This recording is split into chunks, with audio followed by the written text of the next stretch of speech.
snack. Me and you gonna have a little chat about books. Hi guys! So I am here today to do a book review, and the book that I'm going to be reviewing is a very beautiful one. It is Zen Cho's Sorcerer to the Crown. I did this as a buddy read with Mercedes, who I will link down below so you can go and check her out. She's amazing. And we read this together because we both actually got sent it by Macmillan very kindly. I asked Macmillan if they would mind sending this to me, and I believe she did as well, because it was just very beautiful and it sounded like it would be quite similar to Jonathan Strange and Mr. Norrell, but with some twists and some interesting new additions to the story and some interesting directions that she was going to tackle in this book. So I was very intrigued when I saw it, and I couldn't really resist the stunning cover, and I'm very happy that I did ask for it because I definitely did like it and enjoy it. This story focuses on two main characters. The first one is Zacharias. Zacharias is the Sorcerer to the Crown, although he's only just become the Sorcerer to the Crown because the previous one has recently died, and because he is black and a lot of people don't like him because he's a foreigner, and this is set in Regency England period, so foreigners were not that common, he is looked down upon, and a lot of people actually think he might have killed his predecessor as well. So there's a sort of mystery going on surrounding his predecessor's death and whether or not he did it.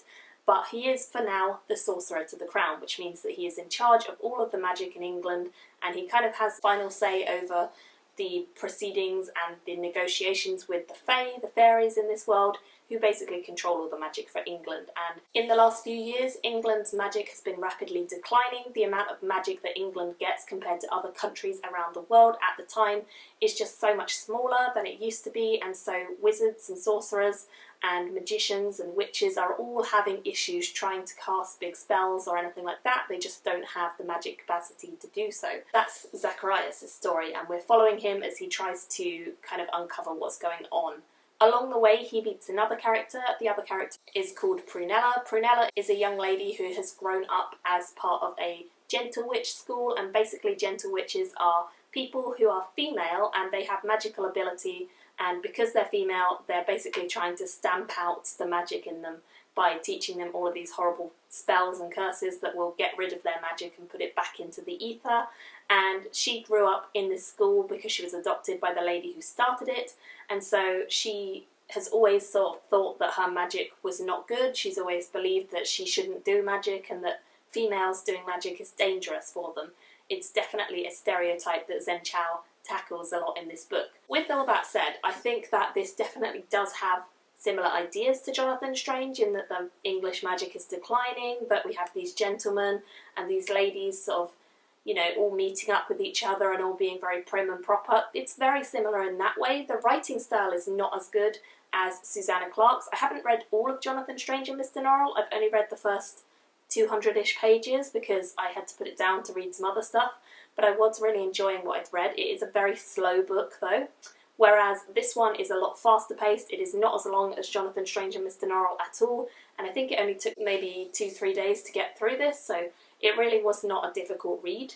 But the writing is not as lyrical, it's not as beautiful, and it's just fairly standard writing. But of course this is Zen Cho's debut, so in terms of that it is a very well written book and it makes sense, and there are a few things that I think could have been a little bit more developed than they were, because I think she had a lot of great ideas surrounding gender, surrounding race, surrounding all those sorts of big heavy topics, and she didn't fully expand upon all of them. She did with some of the ideas. She definitely went into more detail than other books do, especially in this time period or this setting. I didn't feel like it was completely explored to the full potential. That's my only real complaint with the story.